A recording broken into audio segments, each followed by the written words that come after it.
All right, so you wanted to dive deep into the book of Genesis, Well, yeah. and I'm excited to jump in here. Yeah. I think it's one that people think they know, Right.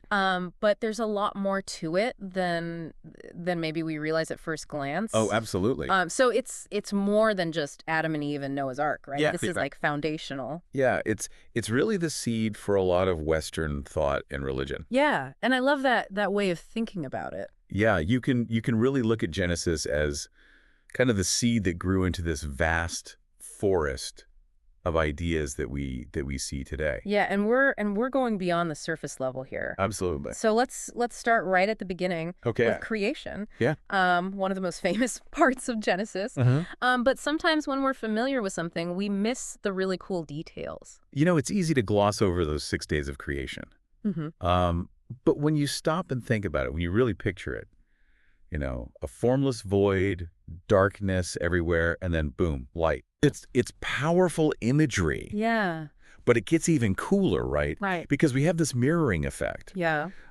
Day 1 and day 4. Okay. So light and celestial bodies. Day 2 and day 5, waters and their inhabitants. Day 3 and day 6, land and all that lives on it. What do you think the significance of that is, this kind of mirroring? It's like a rhythm. Yeah. A deliberate order to everything. It's not just random chaos, right? Yeah. And then if you look at the original Hebrew, Okay. creation happens through speech. God speaks the world into being. Wow. That adds a whole nother level of power to it, don't you think? Absolutely. Absolutely. So God creates the world. Right. And then we have the creation of humans, and we're Right. made in God's image. This is big, right? It is, and it's a question that's been debated for centuries. Absolutely. What does that mean? It seems like a simple phrase, but it's actually really profound. Yeah. When you think about it, it suggests this special connection between humans and the divine. We're not just another animal, right? Okay. We have this capacity for reason, for creativity, and even a sense of right and wrong Yeah. that reflects something of God's own nature. Yeah. What did that mean to you? What does it mean to be made in God's image? It's a question definitely worth pondering. Yeah. Okay, so we have creation, Okay. the creation of humanity, Uh-huh. and then we get the Garden of Eden, paradise. Right. But it can't last forever, can it? Right. Enter the serpent, Yeah. the forbidden fruit, and humanity's first steps away from innocence. It's interesting, you know, the story in Genesis chapters 2 and 3 Right. is all about choice and consequence. Yeah. And there's this fascinating detail I read that mentions all the animals in the garden originally spoke the same language. Really? It's in the Book of Jubilees. I've never heard that. That's fascinating. Yeah, it's an ancient Jewish text. But that detail, I was like, wow. It's a true garden of harmony. Yeah. Can you imagine, like, understanding everything? Everyone and everything understanding each other. That would be amazing. It would be amazing. But then, you know, here comes the serpent. Right. Right. And he doesn't just offer Eve an apple. He does. He offers knowledge. Yes, He taps into that human desire to be godlike. he does. Almost as if saying, you deserve this, you can handle this. You can handle it. What do you think about the serpent's motives there? That's interesting because it makes you think about him in a different way. Is he malicious? Yeah. Or is he playing some role in a larger cosmic drama? Yeah. Like, is he a villain or is he something else? It's like, it's not black and white. It's more Yeah. complex. It's more complex. And then, of course, comes the fall, right? The fall. Humanity gets kicked out of paradise. Kicked out of paradise. And the consequences are far-reaching. They are. Right. Pain in childbirth, toil and hardship for men. And then this separation from God that we see throughout human history. It is echoed throughout history. It's a story that explores the consequences of choice, Absolutely. the nature of sin, Yeah. and the loss of innocence. And Yeah. and we get that mention right there Okay. of a conflict that plays out again and again in the Bible. Genesis 3.15 Okay. says there's going to be enmity between the serpent's offspring and the woman's offspring.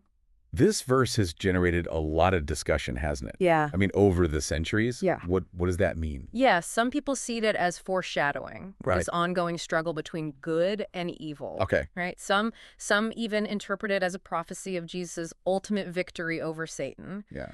But either way, it's this powerful image that Yes. suggests that the conflict that started in the garden is Yeah. going to continue to play out in the lives of humanity. Yeah. So much packed into just a few chapters. We have Uh-huh. creation, paradise lost. Yeah. It's really setting the stage for all the drama that's to come. Absolutely. And speaking of drama, Oh, boy. the very next story, Uh-oh. Cain and Abel, Yeah. the first murder. It's the first murder. Talk about a rough start for humanity. It's a sobering story. It is. Yeah. Yeah. Genesis chapter 4, we get introduced to the destructive power of jealousy and rage. Absolutely. But here's a detail I thought was interesting. Yeah. You know, it highlights the difference in their offerings to God. Mm-hmm. Cain just performs his duty, offers some of his crops. Yeah. Abel offers the best of his flock. Mm-hmm. The fat portions from the firstborn lambs. Interesting. Yeah, and it seems like a small detail, Yeah. but I guess it spoke volumes. It spoke volumes to God. Right. It's like one brother's just going through the motions. Right. They're checking off a box. Yeah, and the other one's putting his heart into it. Yeah. Makes you wonder, like, what motivates our actions? Yes. Is Exactly. it just duty and obligation? Right. Or a genuine desire to please and honor something greater than ourselves? That's a good question. And this story, right, it explores these themes of righteousness, Yeah. sin, Uh-huh. the consequences of our choices, Yeah. but also God's mercy, even in the face of grave transgressions. Absolutely. Right. Cain is banished, but he's also marked with a sign of protection. It makes you think. It does. You know, think about Cain's offering. yeah. Just going through the motions. Yeah. And then Abel giving his best. It's almost like a mirror Yeah. to our own lives, isn't it? It is. Have you ever felt that pang of jealousy when someone else succeeds? Yeah. Or that urge to act out, to do something rash? What stopped you? Yeah. Or what were the consequences if you didn't stop? That's deep. It is. Genesis really does get you thinking about your own life. Absolutely. Okay, so we've had creation, the fall, murder. Well- What's next? Hold on to your hats, Hey. because things are about to get even more interesting. Because before the flood, we get a mention of the Nephilim, The Nephilim. these legendary giant figures, Yeah? almost like demigods, you know? Yeah, they're almost like out of a fantasy novel. They are. Yeah. It's really fascinating. So tell me more about this flood. Okay. It's one of those stories everyone thinks they know, Right. but I bet there's more to it There's so much more to it. than we realize. It's not just about rain and a big boat. Right. Genesis chapter 6 through 9 Right. describe a world that was so steeped in wickedness that God decided to start over. Wow. But even amidst judgment and destruction, there's a message of hope and renewal, Okay. because God makes a covenant with Noah, promising never to flood the earth again, and the rainbow becomes the symbol of that promise. It's amazing how Genesis can go from like total destruction Right. to a symbol of hope like that. It really is. Yeah. The flood story has inspired so much art, literature, Mm. countless interpretations. It makes us ask these questions about the nature of good and evil, Yeah. about the consequences of our actions, and the enduring power of hope Yeah. and divine grace. Wow, we've covered a lot of ground already. I know, right? Creation, the fall, murder, a flood, these mysterious Nephilim. It's a lot. What an incredible start to Genesis. It's amazing, and we're just getting started. There's so Uh-huh. much more to explore. This is incredible. Yeah. Genesis is really coming alive for me in a whole new way. I'm glad. Before we move on to the next part, Okay. any last thoughts you want to share about what we've covered so far? I think it's important to remember that these stories, while ancient, Mm. still speak to us today. Yeah. They explore these universal themes of creation, of choice, consequence, the complex relationship between humanity and the divine. They invite us to ask these big questions Yeah. and grapple with these profound ideas. Yeah. And ultimately, they offer a message of hope Mhm. and the possibility of redemption, even in the face of our own imperfections. Beautifully said. Thank you. All right, listener, get ready, because in part 2, we're diving into the story of the Tower of Babel and the journey of Abraham. It's going to be fascinating. It is. Don't go anywhere. We'll be right back. So, humanity is starting to rebuild after the flood. Yeah. And what do? What do they do? They decide to build a tower A tower. that reaches all the way to heaven. Oh, the Tower of Babel? The Tower of Babel. Exactly. It's such a powerful image It is. of human ambition, Yeah. but also maybe arrogance. It's not just about reaching for the stars, is it? No. It's about trying to be like God, to Yeah. make a name for themselves. Mhm. They wanted to be the masters of their own destiny, Yeah. regardless of what God intended. It's a story that feels really relevant today. Absolutely. I mean, we're always pushing boundaries. We are. Trying to achieve the impossible. Right. Sometimes for good, Yes. sometimes not so much. Sometimes not so much. That's the heart of the Tower of Babel story, right? That's it. Genesis chapter 11. Yep. This cautionary tale about the dangers of hubris, the importance of humility, Humility. and recognizing that we're not always in control. We're not. And the consequences of their actions are pretty significant. They are, yeah. Scattered peoples, Right. different languages. Breakdown in communication. Yeah. Lack of unity. It's like the world was fractured. It's like that classic line, pride goeth before the fall. Yeah, but it's also fascinating to think about how the diversity of languages and cultures we have today could be traced back to this one event. Makes you wonder, is this diversity a curse or a blessing? Oh, interesting. Is it a source of conflict or could it be a strength? Definitely food for thought. It is. So far in Genesis, we've really focused on humanity as a whole. We have. But now things shift. I do. We zoom in on one man and his family. One man and his family. Abraham. Starting in Genesis chapter 12. Okay. We enter this new phase. We followed the journey of the first patriarch. The first patriarch. The one who will become the father of a great nation. Right. And it all begins with this simple command from God. Okay. Leave your home.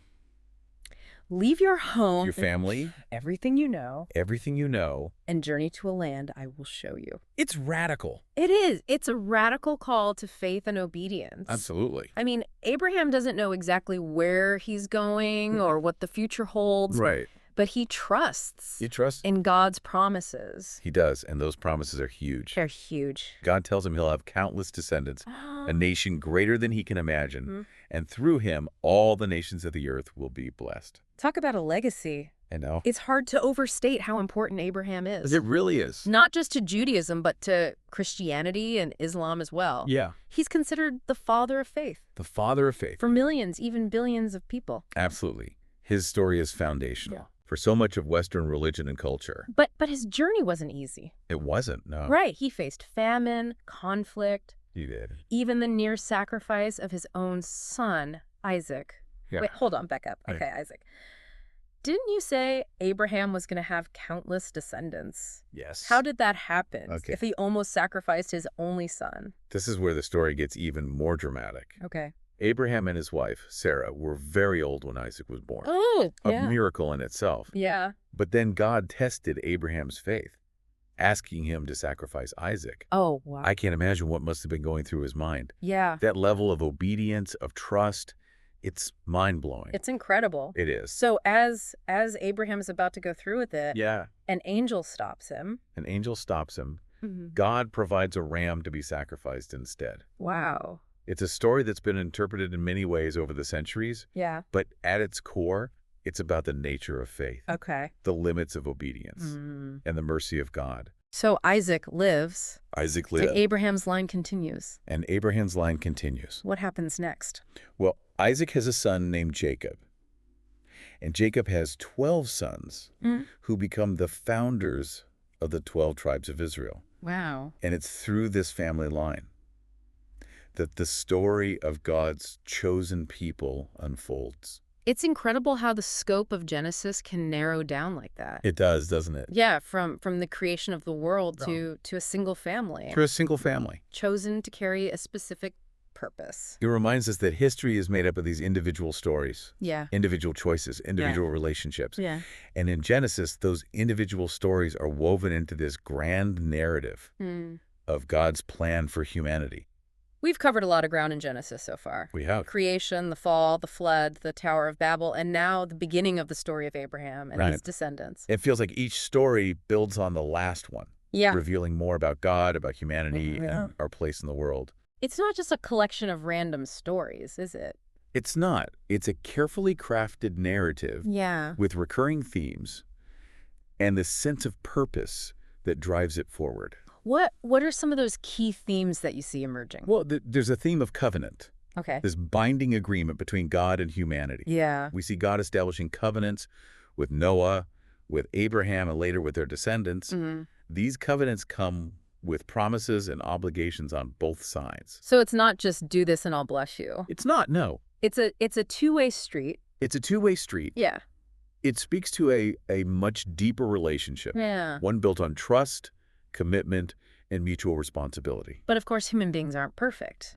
We're not. Right. We make mistakes. We do. We disobey. We fall short. We fall short. God's expectations. That's where the theme of sin and redemption comes in. Yeah, from the very beginning with Adam and Eve, we see this tension between human desire and divine will. Right. They chose to eat the forbidden fruit. They did. Knowing the consequences. Yeah. And that choice had this ripple effect. It did. Throughout all of creation. And it's not just about that one act of disobedience. It's not. Right. Throughout Genesis, we see examples of human fallibility. We do, yeah. Jealousy, anger, deceit, violence. But we also see God's mercy. Okay. And willingness to forgive. Yeah. The flood was a judgment, yes. Yeah. But it was also a new beginning. Okay. Noah and his family were spared. Right. And God made a covenant, promising never to destroy the world in that way again. It's like that saying, where sin abounds, grace abounds all the more. Oh, I like that. Even when things look bleak, there's always this glimmer of hope. Yes. This possibility for redemption. That's where faith comes in. Time and again in Genesis, we see characters like Abraham and Noah choosing to trust in God. Yeah. Even when it doesn't make sense. Right. Even when they're afraid. Yeah. Even when they're uncertain. They demonstrate this unwavering belief in something bigger than themselves. This willingness to step out in faith and follow God's lead. It's inspiring to think that these ordinary humans, with all their flaws and doubts, could still rise to such heights of faith. It reminds us that faith isn't about being perfect or having all the answers. Yeah. It's about taking that leap of trust. Yeah. Even when we're stumbling in the dark. Yeah. And it often involves obedience. Obedience. Not blind obedience. Right. But a willingness to listen to God's voice and align our lives with His will. So we've got covenant, sin, and redemption. Faith and obedience. Yeah. What about this idea of family and legacy? That's a good one. It seems to be a thread that runs through the entire book. It does, absolutely. Yeah. From the very first family, Adam and Eve, to the generations that follow. Yeah. Genesis highlights the importance of family relationships, the bonds that connect us, the stories we inherit, the legacy we pass on. Abraham's story is all about building a family, building a nation, a people who will carry God's blessing into the future. Makes me think about my own family history. Yeah. The stories I've been told, the values that have been passed down. It's like I'm part of this much larger narrative. You are. That stretches back through time. We all are, in a way. Yeah. Genesis reminds us that we're not isolated individuals. We're part of a web of relationships, a chain of generations that connects us to the past and shapes the future. And each of us has a role to play. We do. In that ongoing story. You do. It's incredible to think about how these stories written so long ago can still speak to us with such power and relevance. That's the beauty of Genesis. It is. It's a timeless text that continues to resonate with readers across cultures and throughout history. Yeah. It grapples with these fundamental questions. Yeah. About creation, about humanity, our relationship with God, and our place in the world. Yeah. And it offers a framework for understanding who we are, where we come from. Yeah. And what it means to live a life of purpose and meaning. It's been an incredible journey exploring Genesis with you. It has. What a fantastic deep dive this has been. Welcome back to your deep dive into the book of Genesis Expert Speaker. Back for more, huh? We've covered a lot of ground already. I know, right? It's incredible how much we've packed in. From creation to the journey of Abraham, the beginnings of his family line. And we're not done yet. No. There's still more to uncover. There is. It really shows how rich and complex this book is. Okay, well, let's dive right back in the last part. Yeah. You mentioned some key themes that run throughout Genesis. Covenant, sin and redemption, faith and obedience. Can you expand on those a bit? Yeah, absolutely. Let's start with covenant. Okay. It's more than just a contract or agreement, right? Right. It's this binding relationship between God and humanity. Yeah. In Genesis, we see God establishing covenants with Noah, with Abraham, and later with their descendants. And these covenants come with promises and obligations on both sides. So it's not just God saying, do this and I'll bless you. No, it's not a one-way street. It's a two-way street. Exactly. It speaks to a deeper relationship, one built on trust, commitment, and mutual responsibility. But of course, human beings aren't perfect. Right. We're not. We make mistakes, we disobey, we fall short of God's expectations. Yeah, that's where sin and redemption come in. Yeah, from the very beginning with Adam and Eve, Right. we see that tension between human desire and divine will. Uh-huh. They chose to eat the forbidden fruit, knowing the consequences. Right, and that choice had this ripple effect throughout all of creation. And it's not just about that one act of disobedience. I mean, we see it all throughout Genesis. Yeah. Examples of human fallibility, jealousy, anger, deceit, violence. But we also see God's mercy and willingness to forgive. We do. The flood was a judgment, Yeah. but it was also a new beginning. Right, and Noah and his family were spared. And God made a covenant, promising never to destroy the world in that way again. I love that saying. Which one? Where sin abounds, grace abounds all the more. Oh, that's a good one. Even when things look bleak, there's always a glimmer of hope. Absolutely. A possibility for redemption. And that's where faith comes in, right? Time and again in Genesis. Yeah. We see characters like Abraham and Noah choosing to trust in God. Yeah. Even when it doesn't make sense. Even when they're afraid or uncertain. Yeah. They show this unwavering belief in something bigger than themselves. A willingness to step out in faith and follow God's lead. It's inspiring, isn't it? It really is. To think that these ordinary humans With all their flaws and doubts. could still rise to such heights of faith. Yeah, it reminds us that faith isn't about being perfect or having all the answers. It's about taking that leap of trust, even when we're stumbling around in the dark. Yeah, and it often involves obedience. It does. Not blind obedience, but a willingness to listen to God's voice. Right, and to align our lives with His will. Okay, so we have covenant, sin and redemption, faith and obedience. What about this idea of family and legacy? Ah, yes. It seems to be a thread that runs through the whole book. It does. From the very first family, Adam and Eve, to the generations that follow. Genesis highlights the importance of family relationships, the bonds that connect us, the stories we inherit, the legacy we pass on. Yeah. You know, Abraham's story is all about building a family, a nation, a people who will carry God's blessing into the future.